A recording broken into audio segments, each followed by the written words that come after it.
Hello friends, welcome to the fourth episode of Tips 10 Important Points Shared in Neurology. And today we are going to discuss about essential tremor versus Parkinson disease tremor. So what are the 10 points that can help you distinguish the two? So tremors means generally there is involuntary shaking of the hands most commonly. Other body parts also can be affected. And whenever somebody has tremors or shaking of the hands, the fear is that whether it is Parkinson disease or not. But the more common cause is essential tremor. So what are the basic differences between tremors of essential tremor and Parkinson disease tremor? So the number one is that the Parkinson disease tremor occurs at rest. So when the person is resting, when the arms are hanging on the sides, then there is shaking. Or if the person is walking, then again the hands will be shaking. Whereas in essential tremor, the tremor happens with action. So when they are trying to write, or when they are trying to hold a cup of tea, or when they are trying to open a lock or button the shirt, so many of these activities can enhance the tremors.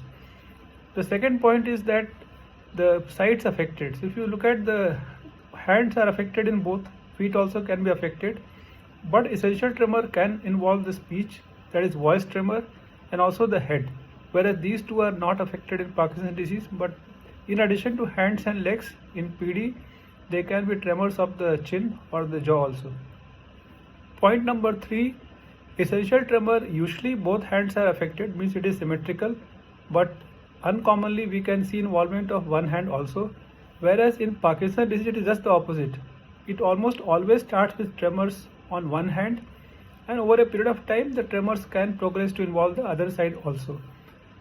Fourth point, if you look at the writing, in Parkinson's disease there is something called Micrographia, where when the person starts writing, the alphabets or the letters amplitude is higher in the beginning, and then gradually it becomes smaller because they are not able to move the fingers freely. Whereas essential tremor, the alphabets may remain same, so they have larger alphabets, but the clarity may be lost in both. And then the fifth point is that if you look at other symptoms, so PD, there are other symptoms other than tremors like bradykinesia, slowness of movements, stiffness or rigidity of the hands, and then imbalance while walking.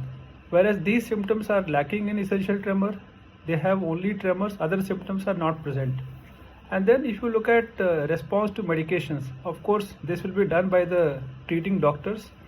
So essential tremor commonly responds to medications like propranolol, primidone, whereas in Parkinson's disease there are other medications like trihexyphenidyl, they are anticholinergics or levodopa.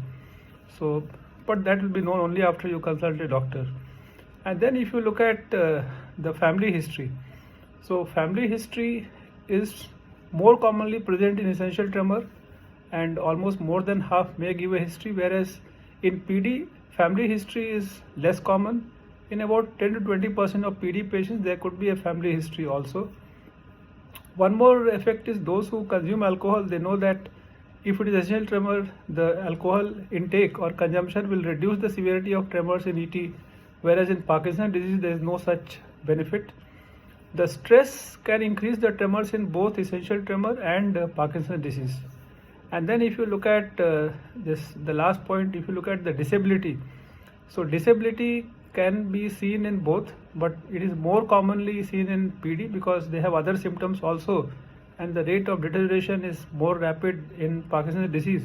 So about 10 to 15 or 20 years after the onset of symptoms, disability is very common in Parkinson's disease, whereas disability is less common. Only about 20% may have disabling tremors in PD.